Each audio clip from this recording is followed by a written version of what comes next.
Good morning, gentlemen. Thank you for coming on. Thank you for having us. Paul, I'll start with you. You are in the festival's backyard. You're in Minnesota. For those who aren't familiar with Farm Aid, explain to me what it is and why it's so important for farmers like yourself. Sure. Farm Aid is, by and large, a festival bringing the arts and agriculture together. And it's a fundraiser as well. And so a lot of the proceeds generated through Farm Aid are distributed to organizations throughout the country that in turn support farmers in need, folks recovering from disasters, also some folks looking to become more sustainable and resilient. William, you were featured in Farm Aid last year. You're also a big advocate for farmers in your region in Connecticut. You drove your tractor all the way from Connecticut to D.C. I'm told you're on your tractor right now. Can you explain the biggest challenge facing your industry?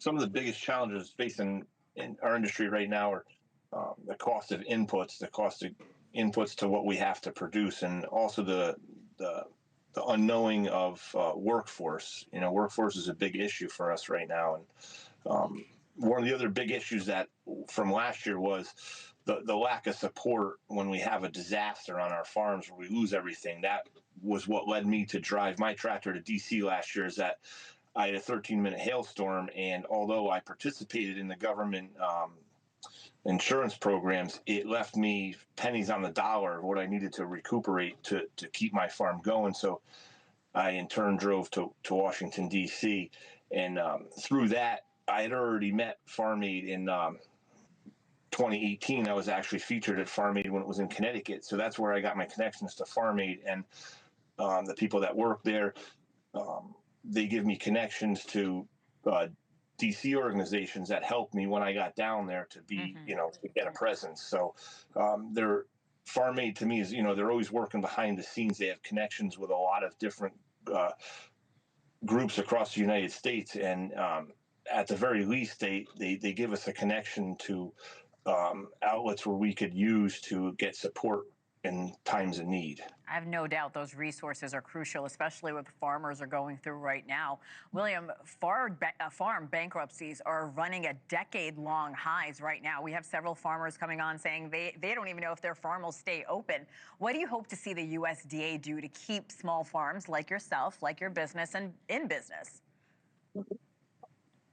Well, that was part of when I went down there, was to show that, the smaller family farms like myself are left out a lot of times in these emergency disaster bills. So, and not only that, and, funding for other things when it comes to money on the front side, where they came out with a program last year, but they need to support us to give us, a fighting chance. We just want, we want our farms to be viable without help, and they need to help us do this. And once we get there, if there's also programs in some of the need for food, like if you can buy food from a farmer and bring it to someone in need, well, you're helping two people at once there, instead of using whatever avenues they're using now. There's programs like that have been let go that we need to get back. We need to get back these programs where we get farmers, money from buying, fresh vegetables and foods and deliver them to the people in need, and also have emergency disaster programs so that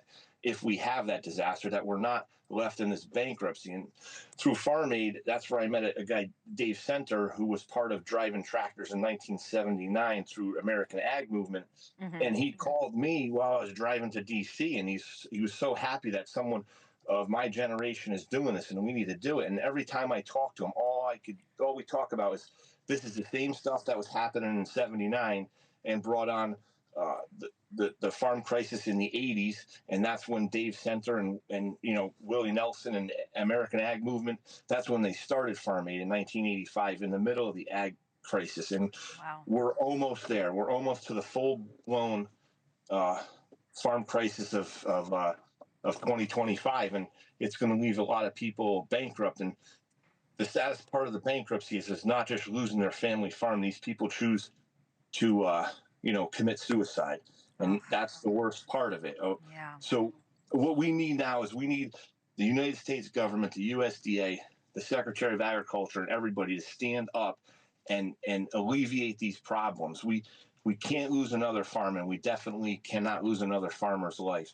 Thank you for watching. Subscribe below and download our NewsNation app right now on your phone, and you will get fact-based, unbiased news for all Americans.